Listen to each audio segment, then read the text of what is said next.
I'm going to give a little tour of my first 5 years in Crestview.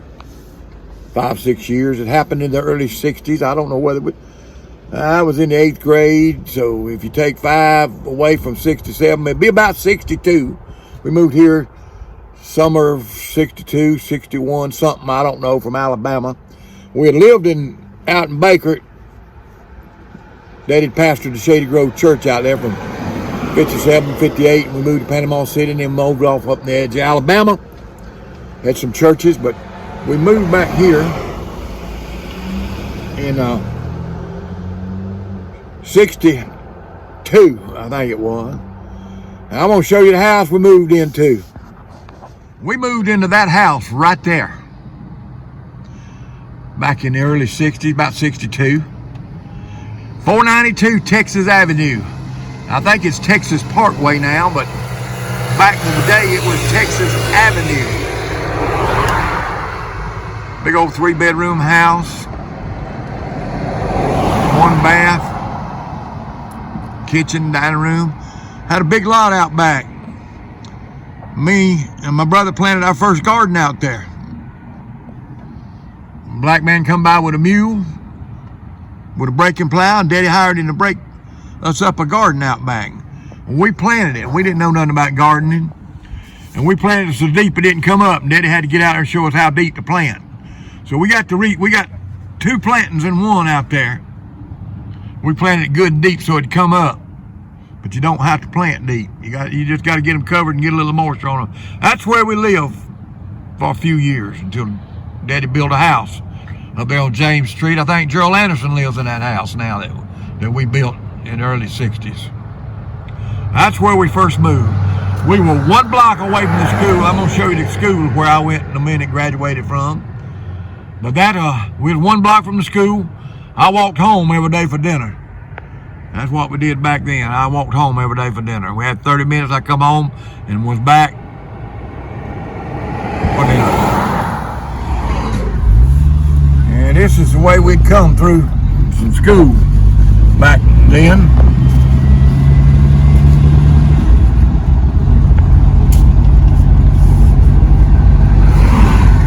I just come right here.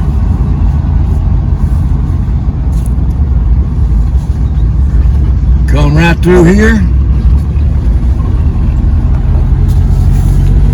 You're looking at the school now. And when I was in 8th grade, we went over here to Northwood Elementary.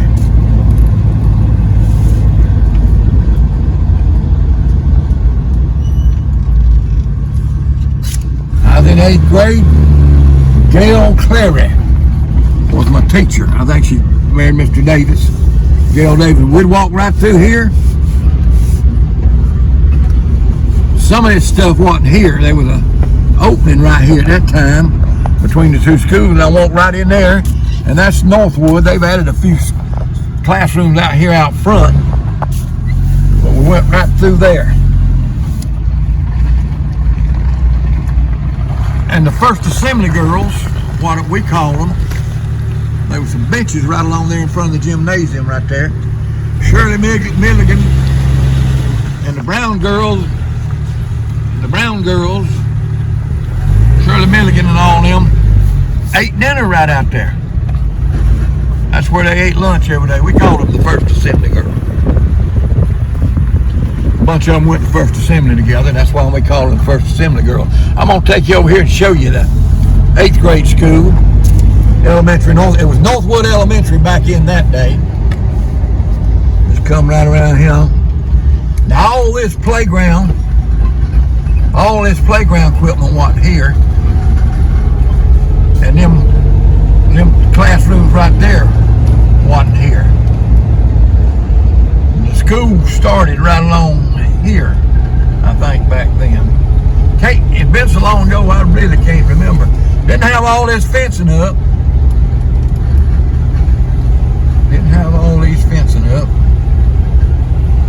That was basically it. This building here didn't exist, but start right back there by that number 6 building and go back. Old school was right there on the right. My classroom was in that old building. That's an old building right there with old wood. This is where the buses let you in and out right here. I don't know where they let you in and out now. And the safety patrol run this right here. They let kids on and off right here.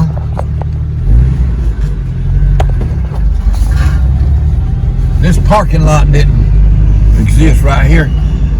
My other teacher, Miss Cleary, taught us, I think, social studies and English, and Mr. Adams taught us math and science, and we'd switch it in the middle of the day. But this parking lot didn't exist, and this was all playground out here. Mr. Red Medley run the show. Coach Medley. Back in the day. And all that bus yard wasn't there, that was playground. Playground.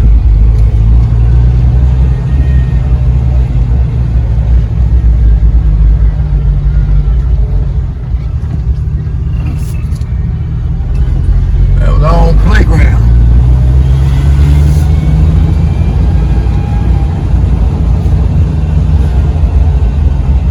How y'all doing? Come on around here.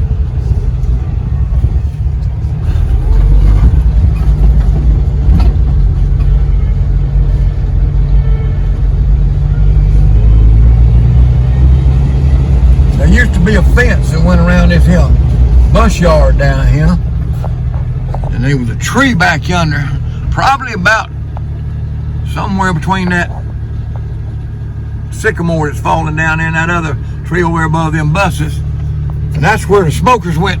It was called a smoking tree. When you went between classes or you had some time, lunch, if you was a smoker, you'd go down there and smoke at the smoking tree. Yeah, they had a smoking tree back in those days.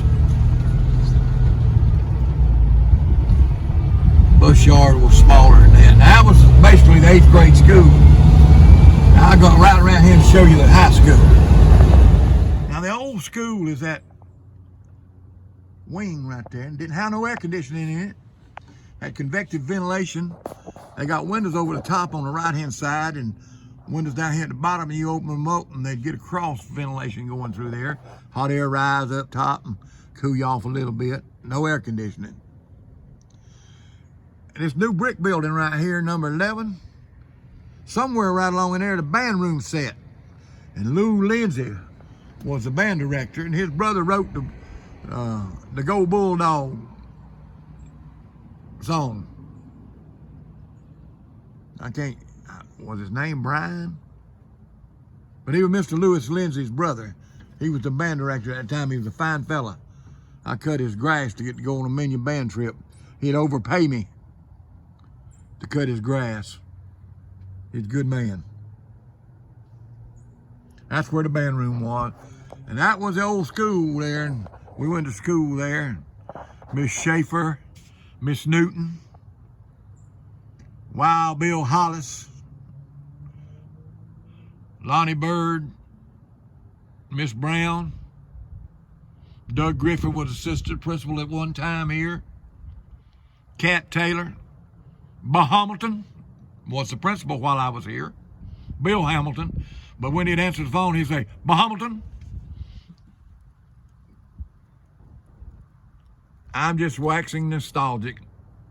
Sitting here thinking about old times. I'll take you around to the front of the school. They took attendance at homeroom. So if you was gonna skip a class during the day, you wasn't prepared, you wanted to hide out, you'd come out and lay in them woods for about 45 minutes, and then slip back over to school and go to the next class. You could skip a one period there occasionally. If you got to do it too regularly, they'd catch up with you. But every once in a while, you could skip one period. There's the old school starting right there. Except for the old band room that's gone.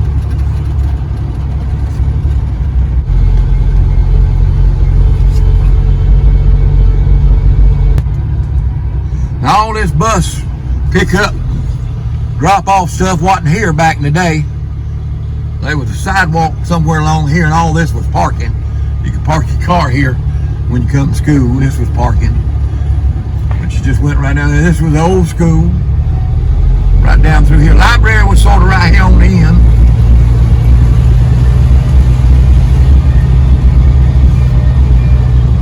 can't remember who the librarian was. It's now Lance C. Richburg Middle School or something. It used to be the high school. It was a fine high school in its day.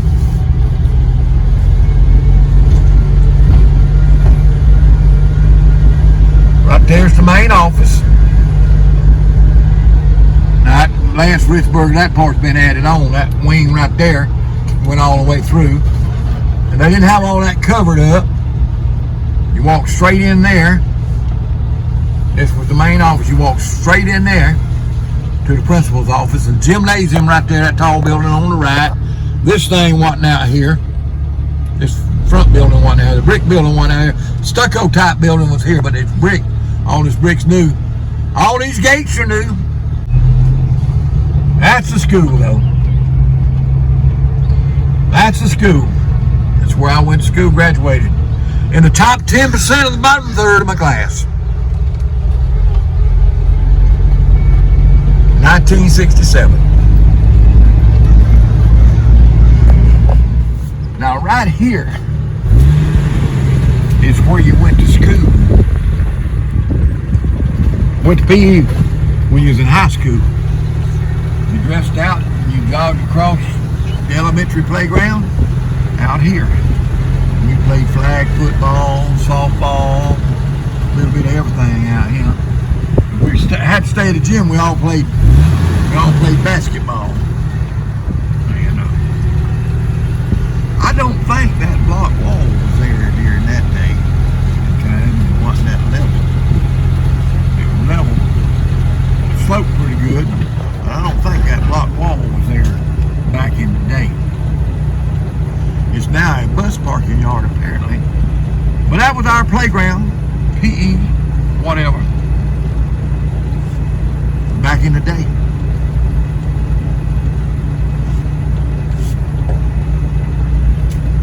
Then when you got out of school, if you played football, you come walking right along this road right here. Just walk right on down through here. Harry Booth was the mayor of Crestview one time. Built that house right there off of scrap material off of Eglin. There's ammo boxes in that house, boys. He just stacked them up and made walls out of it. The reason I know my daddy owned that, my sister now owned it. All this stuff was vacant lot. My dad moved all these houses in here.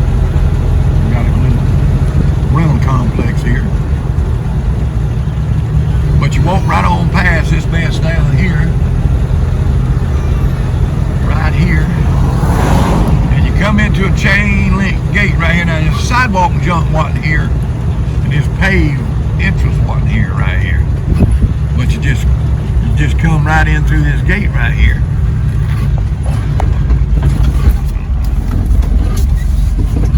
And that, my friends, says now Roadrunner football. I don't think they have a football team at Richburg no more. But that was the field house. It was new in 65, I believe. 64, 65, they built that new. May have been 65. I'm not 100% sure. But that was the baseball field over there where high school played baseball. That was Sandsburg Stadium. I think this was known as Richburg Field here. And right out there, we're going to go around on the other side in a minute, but right out there is where we played football. A large number of hours of my life was spent right out there. But this was the mecca of football in Crestview and baseball back in the 60s. A lot of good players come through here. This was the site of the first integrated football team. 1967, 66, 67 was the first year that Crestview High School was integrated. The year I was a senior. A lot of history right out there. A lot of good history. Things change. The world moves on. Everything changes. You walked in the gate here. Walk right along in here somewhere. Was a concession stand. Now, I don't remember where the bathrooms were. We always used the field house. I really don't remember where the bathrooms were. Right along here was a concession stand, and the bleachers started somewhere along in here, right here at the end zone. Oh, and they was about as high as you could reach, wooden bleacher, metal, wood on them. And right out here at the edge of the field, they had telephone poles put about knee high, about a little bit above your knee, with a cable running down through it to mark the start of the sideline. And when you kicked the extra point, you had to have somebody over the fence there to get it. That was the goal post. That's one of the goal posts that was there when I was there. That's an old goal post, because I'm old. But the bleachers come right along in here, and you can see where the field begins to fall off right there. You got that slope, make it drain better. Where the field begins to fall off right there. Visitors bleachers set over there. Probably the visitors bleachers started somewhere. They wasn't quite as long as ours, but closest to the field was probably about that foul ball pole yonder. And right out here is where we played. Right out here is where we had Black Monday. We went 9-1 my senior year, lost to Milton that year. And the coaches tried to run us all off on Monday after the loss. It was a brutal practice. They would get fired today for practicing like that. The other thing that we did different, you got a teaspoon of cracked ice halfway through practice. I've drank out of sprinkler mud holes out here. Be so thirsty. They didn't give you water, they was toughening you up. Now, you just go get water whenever you want it. Everybody takes a break and go get water. We were the tough guys. I understand why they do it, because we don't have near as many heat-related deaths in football now because of that. I'm just waxing nostalgic. Is that the way you say it? Trip through memory lane. Old man reliving his glory. I didn't have a whole lot of it. I just got to play with some good guys. Jerry Davis, Gordon Jones, Carl Neal, Clayton Atkinson, Sammy Hayes, Catfish and Hamburger Simmons, Huey Cobb, Paul Perry, and my buddy Sanford Hayes, Hall Brothers, Larry Rayburn, Roland DePolo. Great guys. Billy Fleming, Terry Hughes,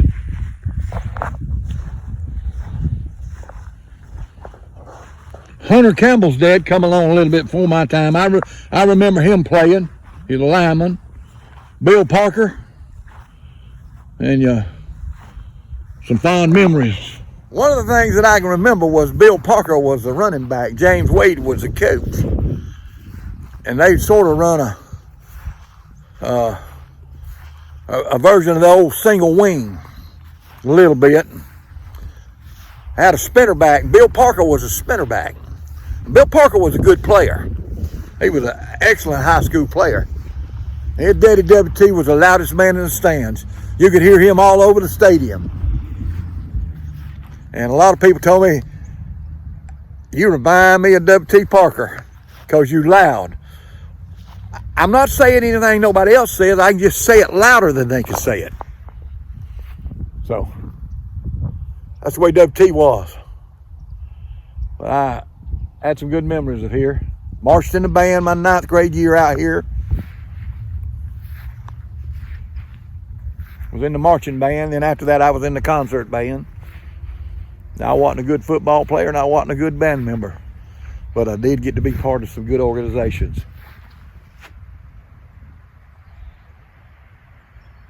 Good life. Glad I got to live it. Good memories. You kids in high school don't understand you're living having the best time of your life and don't even know it. Enjoy it, because it's too short.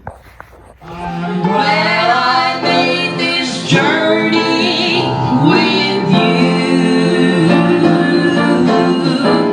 If you like my Papa's channel, Road Maps and Chaos, make sure to like and smash that subscribe button. We pray we'll see you in the rapture.